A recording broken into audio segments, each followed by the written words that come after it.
अच्छा, एक सवाल आया है धीरज कटारिया साहब का। इनके पास इजी माई ट्रिप के शेयर हैं और अभी कुछ देर पहले इसके नंबर्स पे आया था, तो नंबर्स में देख भी रहा था कि एयर सेगमेंट स्पेस में करीब करीब 31% के आसपास की ग्रोथ देखने को मिली है वाई बेसिस पर। होटल नाइट्स बुकिंग स्पेस में भी करीब 88-89 के आसपास की परसेंट की बढ़त रही है और करीब 4.5 लाख नए ग्राहक भी कंपनी ने इस क्वार्टर के अंदर जोड़े हैं। तो नंबर्स का रिएक्शन भी यहाँ पर देखने को मिला है। 3-3.5% के आसपास की तेज़ी है। मुनाफा भी करीब 41 करोड़ रुपए है, जो कि 50% के आसपास क्यू ऑन क्यू बढ़ा है। तो सरवेंद्र जी, ये वो सेक्टर है जहाँ पर अभी काफ़ी काम भी किया गवर्नमेंट ने। रिसेंटली बजट में भी काफ़ी अनाउंसमेंट हुए टूरिज्म को लेकर। तो ये जिस तरह की सिचुएशन है, 52-53 रुपए के आसपास कामकाज करा, क्या कर रही है?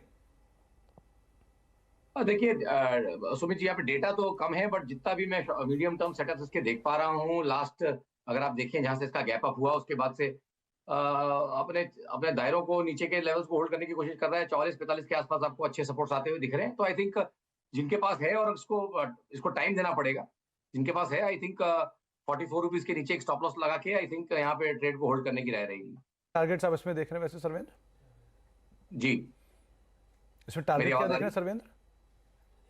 टारगेट यहाँ पे देखिए, मेरे को लगता है कि ब्लू स्काई टेरिटरी में है फिलहाल, ऑलमोस्ट अपने अपर एंड की रेंज पे है। और अगर ब्रेकआउट्स ये 80 के आसपास के ब्रेकआउट्स आ जाते हैं तो डेफिनेटली 100+ के टारगेट्स भी आएंगे। 12 से 18 महीने का टाइम फ्रेम देना पड़ेगा, बट ओके, जितना भी लिमिटेड डेटा है उसके हिसाब से मुझे लगता है 80 से 100 के टारगेट्स यहाँ पे माफ कीजिएगा आने चाहिए।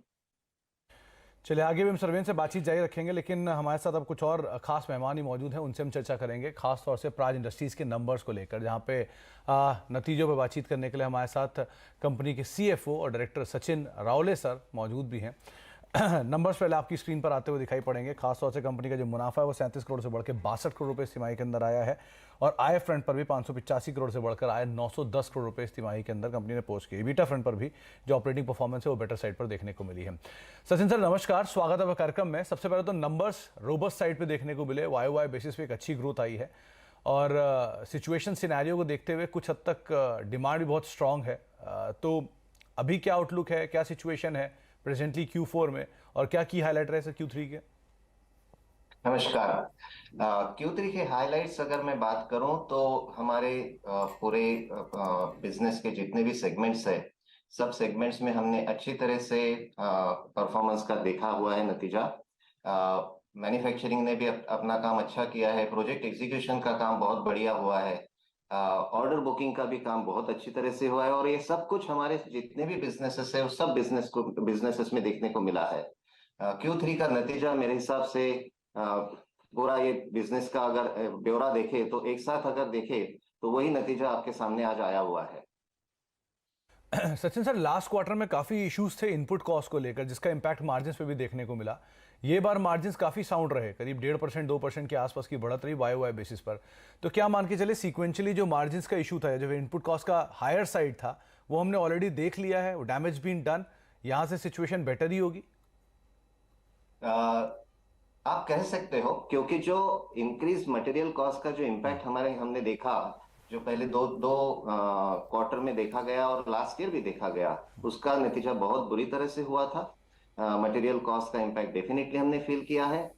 जो हमारे पुराने ऑर्डर्स थे जिसका एग्जीक्यूशन अभी सब खत्म होने को आ रहा है, जिसमें जिसमें मटेरियल कॉस्ट का इम्पैक्ट ज्यादा ज्यादा पैमाने पे था, वो अभी कम होना शुरू हुआ है। इसका पूरा नतीजा मेरे हिसाब से अपने को नेक्स्ट ईयर के फाइनेंशियल ईयर 24 में देखने को मिलेगा। Q4 में इतना ज्यादा नतीजा आएगा ये जरूरी नहीं है, क्योंकि कुछ ऑर्डर्स हमारे पुराने मटेरियल कॉस्ट पे अभी भी एग्जीक्यूशन के फेज में चल रहे हैं। वो एक बार हो जाए तो फिर अपना मार्जिन का जो नतीजा है वो अच्छी तरह से दिख सकता है। ऑफ कोर्स ये एक कैविएट इसमें मैं डालना चाहूंगा कि मटेरियल कॉस्ट और आगे ना बढ़े और कोई बाकी का डिस्टरबेंस मार्केट में ना हो। अगर सिचुएशन ऐसी रही तो ये मार्जिन का इंप्रूवमेंट हम देख सकते हैं। सर, दो सवालों को मैं एक साथ क्लब करना चाहूँगा। पहले तो जो कंपनी की सेगमेंटल ऑर्डर इनफ्लोज हैं वो किस तरह के हैं इस तिमाही के अंदर, खास तौर से बायो एनर्जी स्पेस को लेकर। दूसरा, आपने कहीं मेंशन किया था पहले कि जो आईओसी की पानीपत की रिफाइनरी है उसकी प्री कमीशनिंग शुरू हो गई है, वो शायद मार्च तक एग्जीक्यूट भी कर जाएगी, उसका क्या स्टेटस है? हमने जो ऑर्डर इनटेक देखा है इस क्वार्टर में और लगभग ये पूरे 9 महीने में सभी बिजनेसेस ने कंट्रीब्यूट किया है।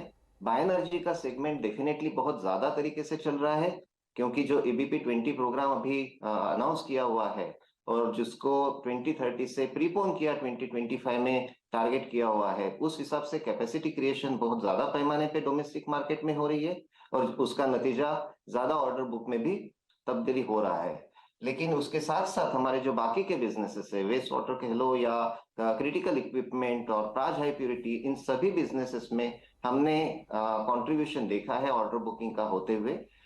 एक बात मैं कहना चाहूंगा, हमारा पूरा ऑर्डर बुक एक हम पैमाने पे लेके आ रहे हैं, एक थ्योरी पे लेके आ रहे हैं, जिसको हम कह रहे हैं कि एनर्जी ट्रांजिशन और क्लाइमेट एक्शन रिलेटेड हमारा बिजनेस हो। सो हमारे जितने भी बिजनेसेस के जो इनपुट ऑर्डर्स आ रहे हैं, हम उसी एंगल से लेने की कोशिश कर रहे हैं। दूसरा और एक हमारी कोशिश चल रही है कि वॉल्यूम देखे या मार्जिन देखे। हमने जो लास्ट ईयर का और पहले 6 महीने के नतीजे पे मार्जिन पे असर देखा हुआ है, we are trying to get it, कुछ हद तक उसको किस तरीके से स्टेबलाइज किया जाए, ना कि इसको सिर्फ वॉल्यूम के हिसाब से देखा जाए, बट किस हिसाब से मार्जिन के हिसाब से देखा जाए। सो हम वो भी बैलेंस करने की कोशिश कर रहे हैं जी। आपका दूसरा सवाल पानीपत रिलेटेड था, 2G का, तो उस पे काम बड़ी जोरों से चल रहा है। हमारा प्री कमिश्निंग एक्टिविटी अच्छी तरह से चल रही है। अभी तक का जो डेवलपमेंट हम वहां पे देख रहे हैं वो सेटिस्फैक्ट्री कह सकते हैं हमारी ओर से, और ये काम कोशिश है हमारी कि ये मार्च अप्रैल तक खत्म हो जाए, सो दैट उसका कमर्शियल प्रोडक्शन हम शुरू कर सके। जी, चलिए शुभकामनाएं सर उसके लिए। सचिन जी बहुत बहुत शुक्रिया अपना समय हमें देने के लिए और हमसे बातचीत करने के लिए। समय का थोड़ा अभाव था, वरना आपसे और बातचीत करते, लेकिन बहुत बहुत शुक्रिया अपना समय हमें देने के लिए, हमसे चर्चा करने के लिए। सर्वेंद्र आपका भी बहुत बहुत शुक्रिया। आज आपसे भी ज़्यादा बातचीत हो नहीं पाई, लेकिन बहुत बहुत शुक्रिया अपना समय हमें देने के लिए और सभी दर्शकों के सवालों के जवाब देने के लिए। प्राज इंडस्ट्री सो फार 14 रुपये ऊपर करीब 4% की तेजी यहाँ पर देखने को मिल रही है। बता दें कि मनी कंट्रोल पर दिए गए विचार एक्सपर्ट्स के अपने निजी विचार होते हैं। वेबसाइट या मैनेजमेंट इसके लिए उत्तरदायी नहीं है। यूजर्स को मनी कंट्रोल की सलाह है कि कोई भी निवेश निर्णय लेने से पहले सर्टिफाइड एक्सपर्ट की सलाह लें।